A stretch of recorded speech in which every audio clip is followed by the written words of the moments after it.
ভাঙচুরের রাজনীতি চলবে না, চলবে না।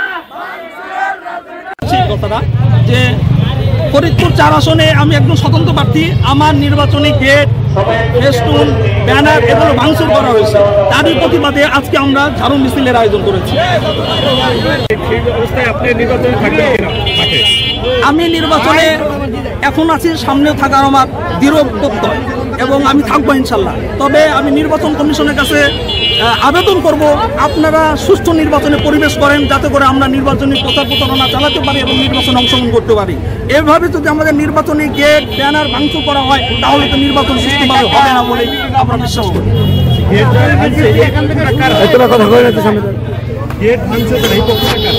আসলে সদরপুরের সিনেমা হল পাড়ায় আমার একটা গেট ছিল, ওই গেটটা রাতের অন্ধকারে ভেঙে ফেলা হয়েছে। তারপরে চরবদর্শনে আমার একটা গেট আছে, এখানের ব্যানারগুলো রাতের অন্ধকারে ভেঙে ফেলা হয়েছে। কে বা কারা করেছে আমরা জানি না, নিশ্চয়ই একটি কুচক্রী মহল ষড়যন্ত্র করে এই কাজটা করেছে। আপনারা জানেন যে আমার নির্বাচনী প্রচারণার গেট, ব্যানার, ফেস্টুন ভাঙচুর করা হয়েছে। তারই প্রতিবাদে আজকে আমরা ঝাড়ু মিছিলের আয়োজন করেছি। ইতিপূর্বে আমার বিভিন্নভাবে নির্বাচনী কাজে বাধা দেওয়া হয়েছে।